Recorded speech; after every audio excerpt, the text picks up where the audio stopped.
أعوذ بالله من الشيطان الرجيم. بسم الله الرحمن الرحيم. يا أيها الذين آمنوا إذا نودي للصلاة من يوم الجمعة فاسعوا إلى ذكر الله وذروا البيع ذلكم خير لكم إن كنتم تعلمون. الحمد لله رب العالمين. إن الحمد لله نحمده ونستعينه ونستغفره ونستهديه ونسترشده ونعوذ بالله من شرور أنفسنا ومن سيئات أفعالنا وأعمالنا وأقوالنا. من يهده الله فلا مضل له ومن يضلل الله فلن تجد له وليا مرشدا. ونشهد أن لا إله إلا الله الواحد الأحد الفرد الصمد الذي لا ند له يحيي ويميت وهو على كل شيء قدير. يعلم ما كان ويعلم ما سيكون ويعلم ما لم يكن إذا كان كيف يكون. نشهد ذلك شهادة نطق باللسان وإقرار بالجنان وعمل بالأركان. ونشهد أن سيدنا وحبيبنا وعظيمنا وقائدنا وقدوتنا ورائدنا وزعيمنا وأستاذنا ومعلمنا محمدا صلى الله عليه وسلم نبي الله ورسوله أدى الأمانة وبلغ الرسالة ونصح الأمة وكشف الغمة وجاهد في الله حق جهاده حتى أتاه اليقين من الله وتركنا على المحجة البيضاء على الطريقة الواضحة الغراء ليلها كنهارها لا يزيغ عنها إلا هالك. صل اللهم عليه وعلى آله وصحبه وعلى من اقتفى أثره ودعا بدعوته وسلك سبيله إلى يوم الدين.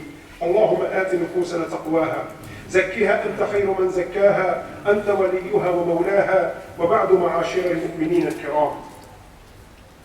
Le prêche d'aujourd'hui est un prêche commun, si vous voulez, entre ceux qui vont venir d'Illahi Azza wa Jal et ceux qui ont précédé d'Illahi Tabaraka wa Ta'ala. À partir de la semaine prochaine, je vais vous en parler, Inch'Allah, de l'immigration du prophète alayhi salatu wa salam et surtout, bien sûr, des enseignements et des leçons à tirer de cet événement-là. Et précédemment, on était en train de parler des tests, des épreuves d'Allah subhanahu wa ta'ala et quelle attitude et comment se comporter vis-à-vis des tests et des épreuves émanant d'Allah tabaraka wa ta'ala. Le vendredi dernier, qui a coïncidé avec l'Eid, le prêche du vendredi était la conception de l'espoir, l'optimisme dans le pire, comme étant une règle de comportement vis-à-vis des épreuves de Allah subhanahu wa ta'ala.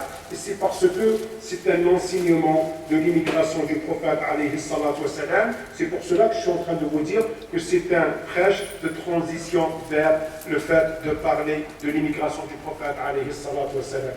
Pour ceux et celles qui étaient avec nous vendredi dernier, en parlant de l'espoir, en parlant de la conception de l'espoir, je vous ai parlé de cela à travers le Coran al-Karim. Et bien sûr, je vous ai dit qu'il y a énormément d'exemples. Et ces exemples-là, on n'avait pas eu le temps d'en parler. C'était juste un exemple à la va-vite. Et c'est l'exemple de Khabbab ibn al-Hirt avec le Nabi alayhi salatu wa salam dans la période nicoise. Quand tout était sombre, Khabbab ibn al-Hirt est venu voir le Nabi sallallahu alayhi wa sallam pour lui dire: est-ce que tu ne peux pas implorer le secours d'Allah azza wa jal? Et on a parlé de cela. Et je vous ai dit, Inch'Allah subhanahu wa ta'ala, on va prolonger cette droite-là et je vais vous en parler d'un certain nombre d'exemples bénéfiques azza wa jal à travers le Coran al-Karim.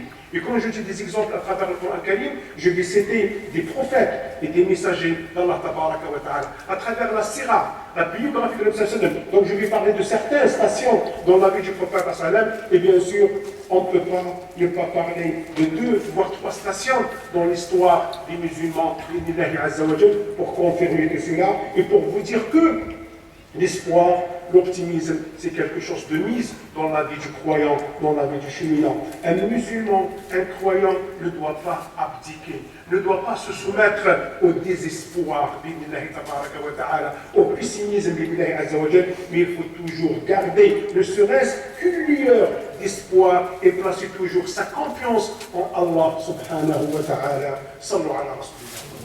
Donc le premier des exemples est dans le Coran al-Karim. Et c'est l'exemple de Sidna Ya'qub, alayhi wa ala nabiyina salatu wa salam. Jacob, le père de Joseph, de Sidna Youssef, alayhi wa ala nabiyina salatu wa salam. Vous savez que Sidna Yaqub avait 11 enfants, dont 2 ils se détachaient, Youssef et son frère Benjamin, qu'il aimait beaucoup plus que les autres. Et ça créait une jalousie mortifère, qui a poussé ces frères-là à imaginer tout un stratagème pour se débarrasser de Youssef alayhi salam, pour avoir à eux seuls l'exclusivité de l'amour de Sidna Yaqub alayhi wa nabiyina salatu wa salam. Essentiel. Ils ont imaginé un stratagème et ils ont appliqué tout cela et ils se sont débarrassés de Sidna Youssef alayhi salam. Et Sidna Yaqub se retrouve dans une épreuve. C'est quoi cette épreuve-là? De se trouver séparé de son enfant le bien-aimé. Il aimait Sidna Youssef alayhi salam par-dessus tout. C'est le bien-aimé de tous ses enfants, sauf que quand Youssef alayhi salam a quitté la maison, quand il s'est séparé de Sidna Yaqub alayhi salam, la durée après son retour, c'était de combien? 40 ans, barakallahu fikum. C'était pas une année, c'était pas 2 ans, c'était pas 10 ans. Le temps que Sidna Youssef alayhi salam est sorti de la maison, jusqu'à son retour, s'est écoulé 40 ans.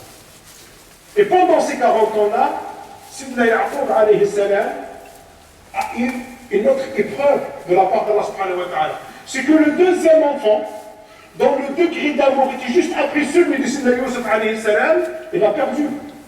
On connaît tous l'histoire. Benyamin va avec ses frères en Égypte. Le ministre de l'époque, c'est Sidna Youssef alayhi salam, lui aussi imagine un stratagème pour récupérer son frère, et donc son frère rentre en prison. Quand les enfants retournent voir leur père Sidna Yaqub alayhi salam, quelle était l'attitude de Sidna Yaqub alayhi wa nabiyina salatu wa salam? Sidna Yaqub alayhi salam, quand on lui a dit, on vient de perdre notre deuxième frère, qu'est-ce qu'il a dit? Peut-être qu'Allah subhanahu wa ta'ala fera les revenir qui? Benjamin, c'est tout. Benjamin, c'est tout. Les deux. Subhanallah. Pour Benjamin, il n'y a pas de problème. On vient de le perdre. On sait où il est. Il est en Égypte et en prison. Même si tu veux y aller le voir, même si Sidna Yaqub veut aller le voir, il peut aller le voir sans aucun problème. Il peut discuter avec lui, il peut même pouvoir obtenir sa liberté.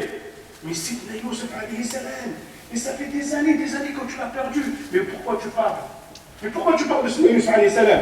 Pour nous apprendre quelque chose de miséricorde. Et c'est ça l'essentiel, c'est qu'il faut toujours avoir espoir. Il ne faut jamais perdre espoir. Il faut être toujours optimiste, quelle que soit la situation. Mais cette situation, normalement, elle est désespérée.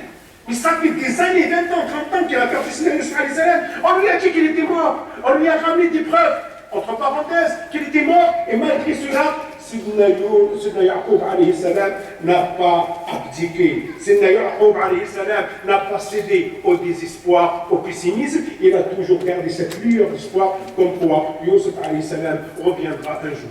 Après un certain temps, que dit Sidna Yaqub alayhi salam à ses enfants? Ya baniya, idhabu fatahassasu min Youssef wa akhihi. Allez-y, enquérez-vous de Joseph et de son frère. Allez-y, informez-vous de Joseph et de son frère. Quoi? Benjamin, on sait où est-ce qu'il est. Il est où? Il est en Égypte. Il est en prison. On peut y aller le voir. On peut aller voir Youssef alayhi salam. Ils ne savent pas que c'était Youssef alayhi salam, que c'était leur frère. On peut demander sa liberté. Et on va chercher où Youssef alayhi salam? Mais l'autre, on va le chercher où? Mais ça fait 30 ans, ça fait 40 ans qu'on l'a perdu. Pourquoi tu nous demandes aujourd'hui d'aller le voir? On va en Égypte, on va au Cham, on va au Maghreb, on va ci, on va cela, mais on ne peut pas le faire. C'est comme chercher dans une pote de foin. C'est pas normal tout ça. Mais Sidna Yaqub alayhi salam est en train de nous apprendre quelque chose de mise, c'est l'espoir. C'est l'optimisme d'Inna tabaraka wa ta'ala. Ne jamais céder au désespoir d'Inna azza wa jal. Et la fin, on la connaît tous. Non seulement c'est Benjamin qui est revenu, mais avec Youssef alayhi salam, après 40 ans d'absence, Inch'Allah tabaraka wa ta'ala. C'est pour cela que je le dis, et je le répète, quelle que soit la situation, quelle que soit la crise, quel que soit où on est, bi'idnillahi tabaraka wa ta'ala, si on veut une issue favorable, gardons toujours espoir. Soyons toujours optimistes et Inch'Allah subhanahu wa ta'ala, l'issue favorable viendra de la part d'Allah subhanahu wa ta'ala. Deuxième exemple, rapidement, c'est Sidna Moussa alayhi wa nabiyina salatu wa salam. Tout le monde connaît la confrontation qu'il y a eu entre Sidna Moussa alayhi salam et Pharaon. Et les magiciens de Pharaon, les magiciens de Pharaon. Et l'issue, c'était pour Sidna Moussa alayhi salam. La victoire, le triomphe, c'était du côté de Sidna Moussa alayhi salam. Et les gens qui assistaient ont eu de doutes, c'était sur le doute, sur Pharaon, sur celui qui se prétend être un seigneur à la place d'Allah subhanahu wa ta'ala, celui qui se déclare divinité à la place d'Allah subhanahu wa ta'ala. Et donc les gens commençaient à croire en Sidna Moussa alayhi salam. Et quand Pharaon a ressenti cela, et quand Pharaon a vu que la cote de confiance de son peuple était en train de s'effriter, qu'est-ce qu'il a fait? Il a décidé d'une solution radicale, c'est de se débarrasser de Moussa alayhi salam, de se débarrasser de ceux qui étaient avec cet Moussa alayhi salam. Il a pris son armée, il a couru derrière Moussa alayhi salam, et ce Moussa alayhi salam, qu'est-ce qu'il doit faire? Il doit se sauver. Sauf que, se sauver, il est arrivé dans une issue, dans une voie sans issue. Il est arrivé à côté de la mer. La mer derrière et l'ennemi devant. Que doit faire Sidna Moussa alayhi salam? Il n'y a pas de barque, il n'y a pas de bateau pour se sauver. Et donc, les gens qui étaient avec Sidna Moussa alayhi salam, qu'est-ce qu'ils ont dit? Tout ça pour ça? Tu as fait tout ça pour nous faire arriver cela, et c'est ça notre fin, et on sera tué comme des rats, et on sera exterminé par Pharaon, et on sera ci, on sera cela. Un musulman, un croyant, un cheminant de l'époque du prophète aujourd'hui, de l'époque de Sidna Moussa, de l'époque de Sidna alayhi salam, ne doit pas dire ça. C'est interdit pour un musulman de dire ça. C'est interdit pour un cheminant de dire ça. Normalement, un cheminant doit toujours avoir une lueur d'espoir. Encore une fois, quelle que soit la situation, quelle que soit la gravité de la situation, il doit toujours avoir de l'optimisme et toujours avoir de l'espoir. C'est ainsi que Sidna Moussa est intervenu pour leur dire qu'Allah, je vous interdis de dire ça. Je vous interdis de penser à ça. Qu'Allah, inna ma'i rabbi sayahdin. Mais qu'est-ce que vous en faites d'Allah subhanahu wa ta'ala? Mais c'est quoi Pharaon? Mais c'est quoi l'armée de Pharaon devant l'armée d'Allah subhanahu wa ta'ala? Devant Allah subhanahu wa ta'ala. D'ailleurs, on le voit. Le monde entier, c'est pas le tiers-monde étoile, c'est pas le monde occidental, c'est le monde entier est incapable de trouver une solution à un petit virus. Mais c'est quoi un petit virus? C'est non pas un petit virus, c'est quelque chose de microscopique. C'est quoi cette force devant la force d'Allah subhanahu wa ta'ala? Rien du tout. Tout est éphémère devant Allah tabaraka wa ta'ala. C'est pour ça qu'il leur a dit, je vous interdis de penser ça. Je vous interdis de dire ça. Qu'Allah, inna ma'i rabbi sayahdin. Allah est avec moi. Et c'est à ce moment-là qu'Allah azza wa jal a enjoint à Sidna Moussa alayhi salam avec sa canne de taper la mer. Et là, il s'était frayé un chemin, et Sidna Moussa alayhi salam, ainsi que ceux qui étaient avec lui, se sont sauvés. Leur salut était par là, et Pharaon et son armée ont trouvé leur mort dans cette situation-là. Pour vous dire tout simplement, encore une fois, ce que a fait Sidna Moussa alayhi salam, la déclaration de Sidna Moussa alayhi salam est un appel à quoi? Est un appel à l'optimisme. Est un appel à toujours garder, ne serait-ce qu'une lueur d'espoir, et toujours placer sa confiance en Allah subhanahu wa ta'ala. Le Nabi alayhi salatu wa salam.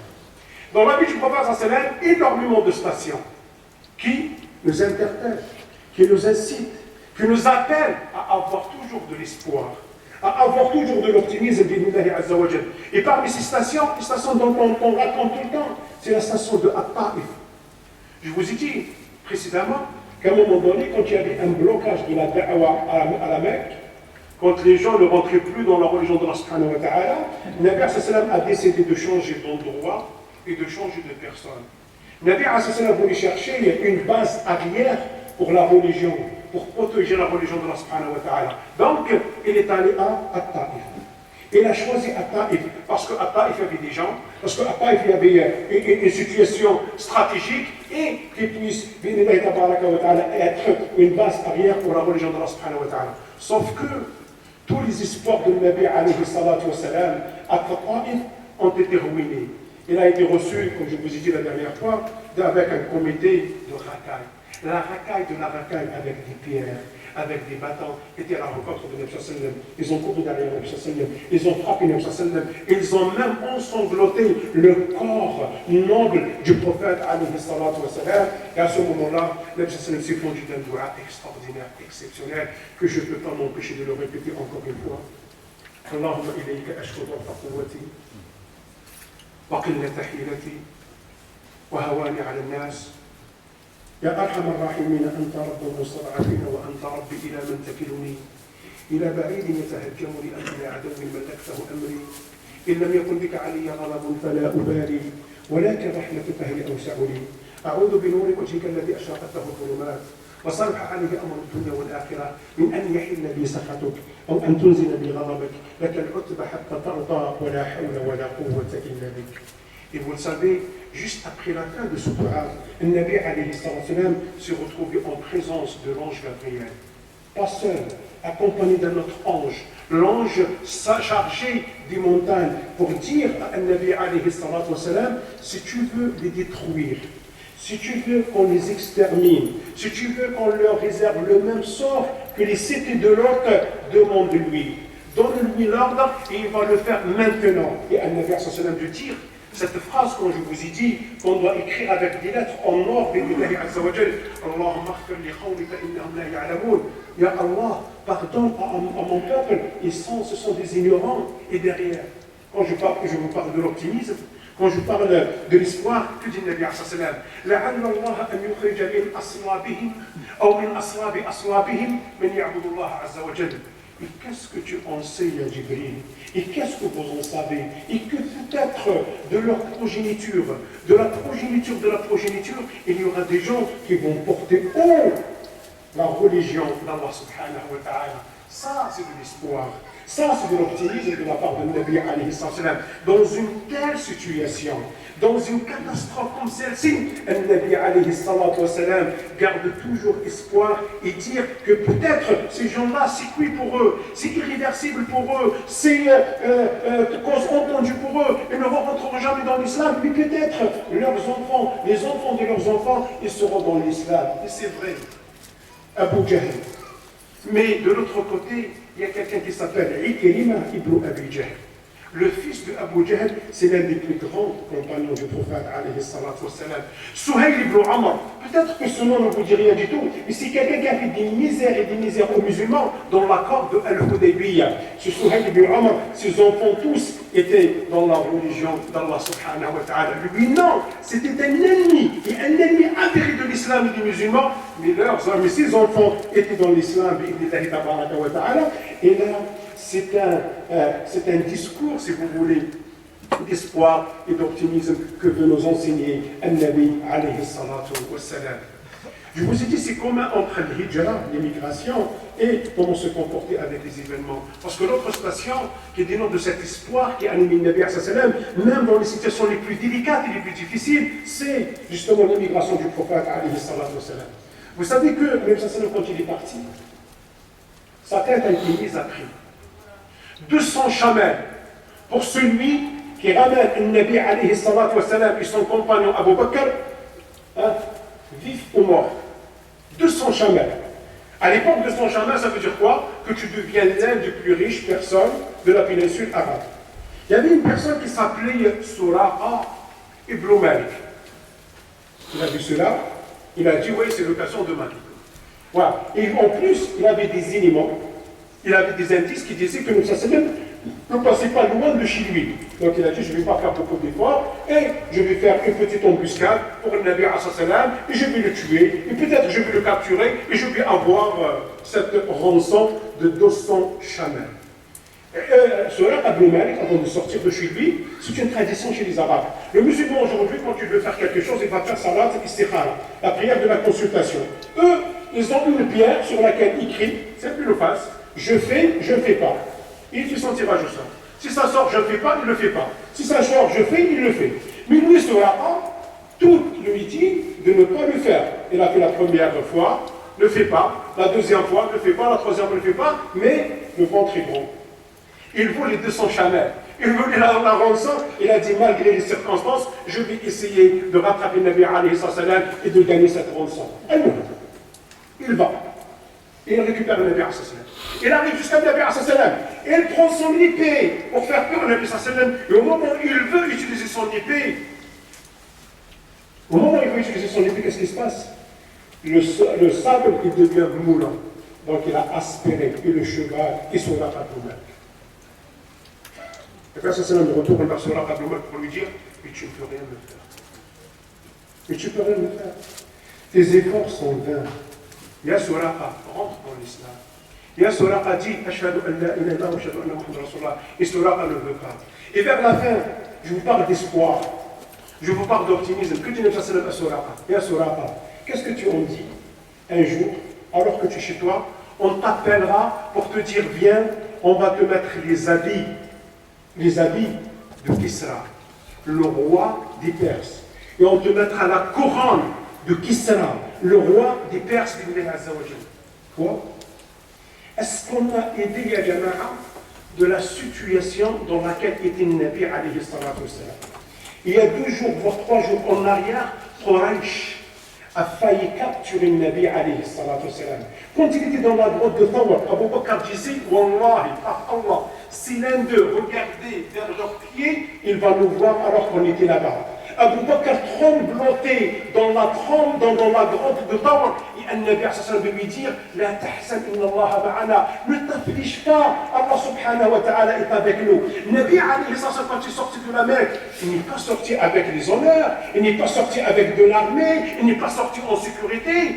Les gens le pourchassaient. Il était seul, le Nabi sallam. Il ne restait avec lui qu'Abu Bakr Siddiq radiyallahu anhu. Et ensuite, il va aller à Médine. Mais qu'est-ce qu'il y a à Médine? Est-ce que tout est sécurisé à Médine? Est-ce qu'il va avoir ce qu'il voulait?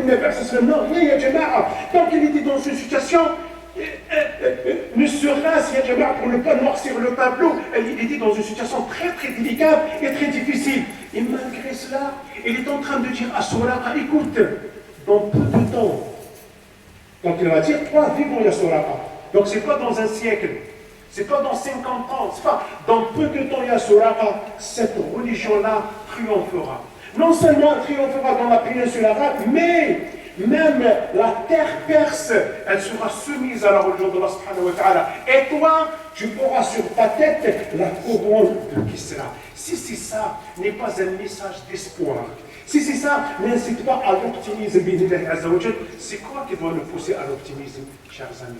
C'est pour ça que je vous le dis, je vous le répète, quelle que soit la situation dans laquelle on est, sur le plan individuel, sur le plan collectif, quel que soit le tableau dans lequel on est, noir comme il doit être, noirâtre comme il doit être, il faut toujours garder de l'espoir.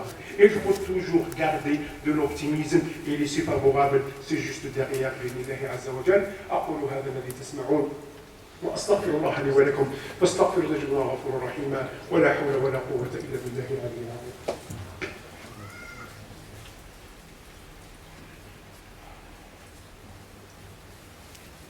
الحمد لله رب العالمين والصلاة والسلام على رسول الله الكريم. على الله نتوكل إلى السعيد ولا حول ولا قوة إلا بالله العلي العظيم وبعد معاشر المؤمنين الكرام.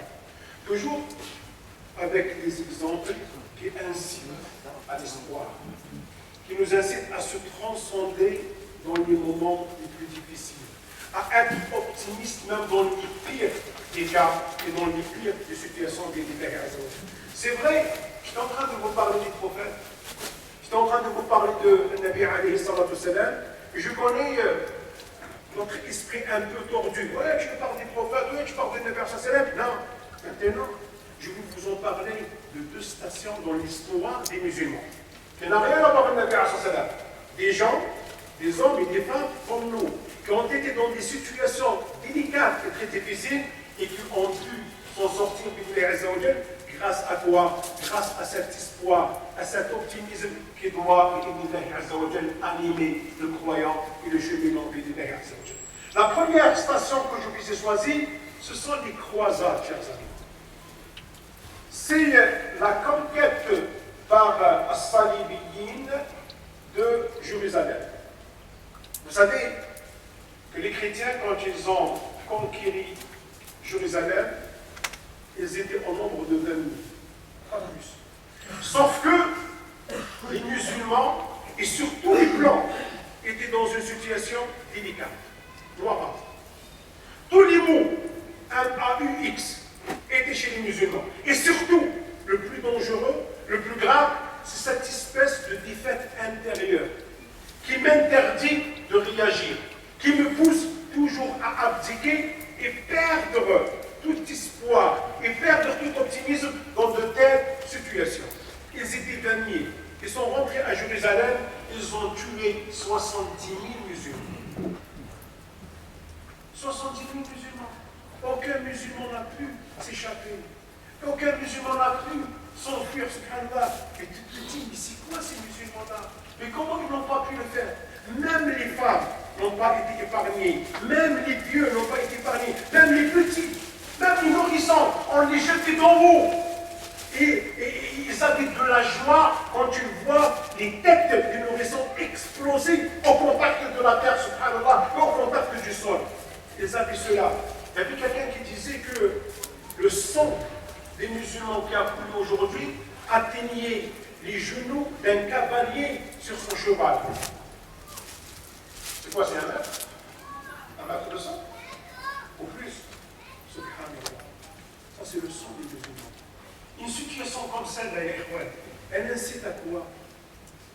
Une situation comme celle-là, elle incite à quoi? Mais bien sûr, pour certains, elle incite au désespoir, au pessimisme.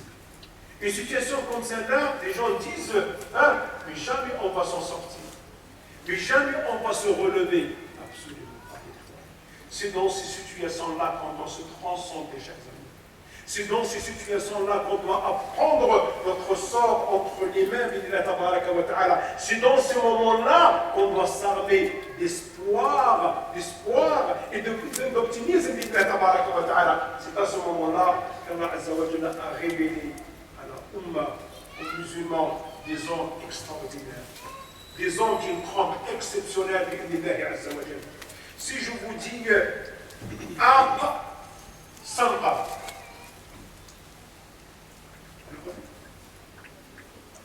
on a entendu parler de celui-là?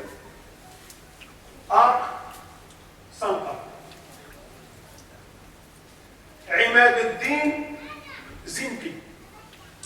Ça vous dit quelque chose? Nour al-Din Mahmoud. Ça vous parle? Cristiano Ronaldo. Ah, ça on le connaît tous.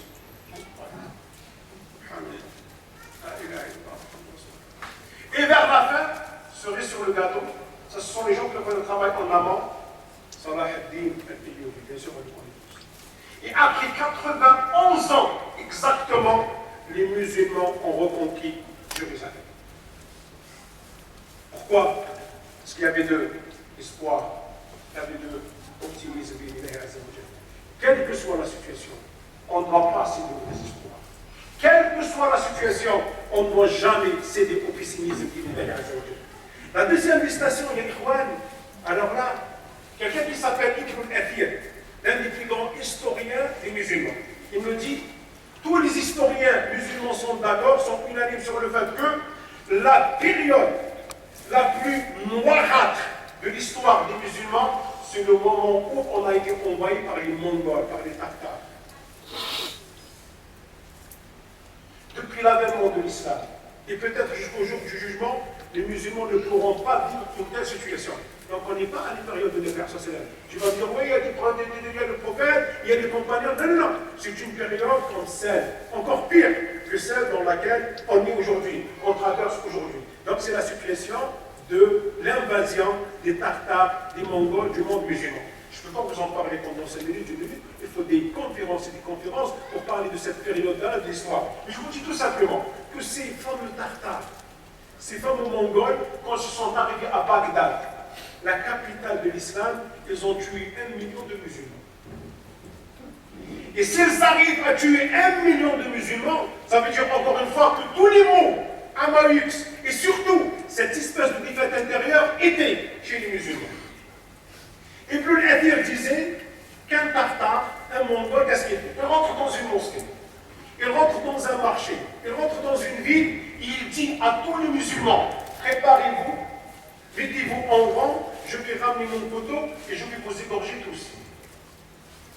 Aujourd'hui, tu dis à ton fils, quel que soit son âge, je vais te punir, qu'est-ce qu'il fait? Il se sort. Il s'enfuit. Des musulmans, je dis des musulmans parce qu'il y a des musulmans, je ne peux pas me permettre de les appeler autrement. Des musulmans, subhanallah, un tartare à mongol, ils leur disent dans la mosquée, vous sortez de la mosquée, vous sortez du marché, vous sortez de votre ville, je vais vous égorger un après l'autre, comme des moutons, comme des agneaux, et personne ne réagit. Ibn Adir nous racontait qu'un tartare à mongol, il discute avec un musulman, il boit, il prend un pot avec le musulman, si tu lui dis, écoute, j'ai envie de te tuer. Et j'ai rien, avec toi, je vais te tuer. Attends-moi ici, je vais chercher quelque chose et je vais revenir. 1 heure, 2 heures, 3 heures, 5 heures après, quand il revient, il le trouve sur place. Ça s'appelle respecter ses engagements, dans le sens négatif. Parce qu'un musulman doit respecter ses engagements. Ah, je me suis engagé avec lui, je dois le... Mais subhanallah, normalement, qu'est-ce qu'il doit faire? Il doit se sauver. Normalement, c'est pas se sauver, mais il doit se défendre. En légitime défense, quand tu meurs en légitime défense, tu es un martyr. C'est un shahid auprès d'Allah subhanahu wa ta'ala. Et lui, il ne fait rien du tout. Il est là, et il a abdiqué, subhanallah. Quand ils sont arrivés à Bagdad, tous les livres, toute la production musulmane, qu'est-ce qu'ils ont fait? Ils l'ont jeté dans le Tigre, jusqu'à ce que l'eau du Tigre, l'une des plus grandes rivières au monde, est devenue noire de l'encre. On pouvait utiliser les livres comme passerelle pour passer d'un côté à l'autre de la rivière du Tigre, subhanallah. Ils ont tout détruit sur leur chemin. Sauf que, il y a des gens qui ne connaissaient pas le désespoir. Normalement, c'est une situation, comme je vous dis tout à l'heure, qui incite au désespoir, qui incite au pessimisme. Sauf qu'il y a des gens qui n'ont pas abdiqué à ça. Est-ce que des noms comme Ashraf Alaoud vous dit quelque chose? المظفر قطز الظاهر ببرس البندقداري. C'est quoi ce nom bizarre? C'est un nom d'un mort. Quand bien même il est bizarre pour nous, c'est un mort. L'état des esclaves دولة المماليك العز ibn Abd Salam. Ça me dit quelque chose, ce nom de savant extraordinaire, exceptionnel. Vous savez, les musulmans, les responsables à l'époque, ils ont dit pour faire face aux Tartares, à l'invasion tartare, il faut augmenter les impôts. L'Aziz ibn Abd Salam, les vrais savants, ce n'est pas les savants à 2 balles maintenant. Chaque émir a son savant, a son alim, pour lui donner les fêtes, soit dont il a besoin. Non, l'Aziz ibn Abd Salam leur a dit écoutez, il faut se mettre au même niveau que tous les citoyens.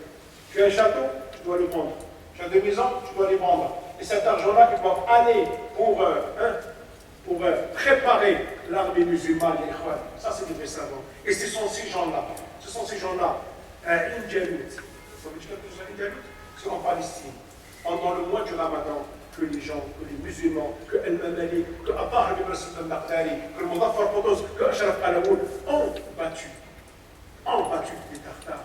اليوم رمضان ايه صلاه التراويح qu'est-ce qu'on fait? Et on n'a pas fait salat التراويح. Ces gens-là n'ont pas fait cette année salat التراويح. Ils ont été dans le combat, dans le sentier d'Allah subhanahu wa ta'ala. Et c'est ça la vraie religion d'Ibn Azza wa Jal. Non seulement ils avaient le triomphe, mais aussi ils ont pu convaincre ces Tartares pour devenir musulmans et se convertir à la religion d'Allah subhanahu wa ta'ala.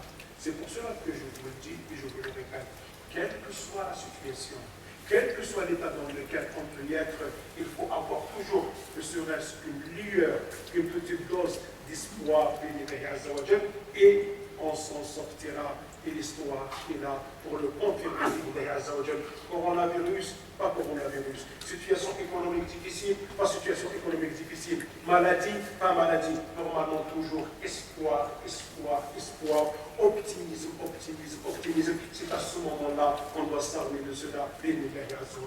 الله نسأل أن يجعلنا من السميع والقول بيت الجواب. اللهم نسألك الغنى والرضا والهدى والتقى، نسألك علما نافعا ورزقا طيبا وعملا متقبلا ولسانا ذاكرا وقلبا خاشعا وجسدا على البلاء صابرا، ونعوذ بك من علم لا ينفع ومن قلب لا يخشع ومن عين لا تدمع ومن نفس لا تشبع ومن دعاء لا يستجاب له.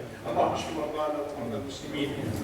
اللهم اشف مرضانا ومرضى المسلمين، اللهم اشف مرضانا ومرضى المسلمين، اللهم ارحم موتانا وموتى المسلمين، اللهم اغفر لنا ولوالدينا ولمن كان له فضل علينا ولجميع المسلمين والمسلمات والمؤمنين والمؤمنات الاحياء منهم والاموات، ولكل من طلب منا الدعاء ولكل من طلب منه الدعاء. وصل اللهم وسلم وبارك على سيدنا محمد وعلى اله واصحابه اجمعين. سبحان ربك رب العزه عما يصفون وسلام على المرسلين. اخر دعوانا الحمد لله رب العالمين. بارك الله فيكم اجمعين. واقم الصلاه.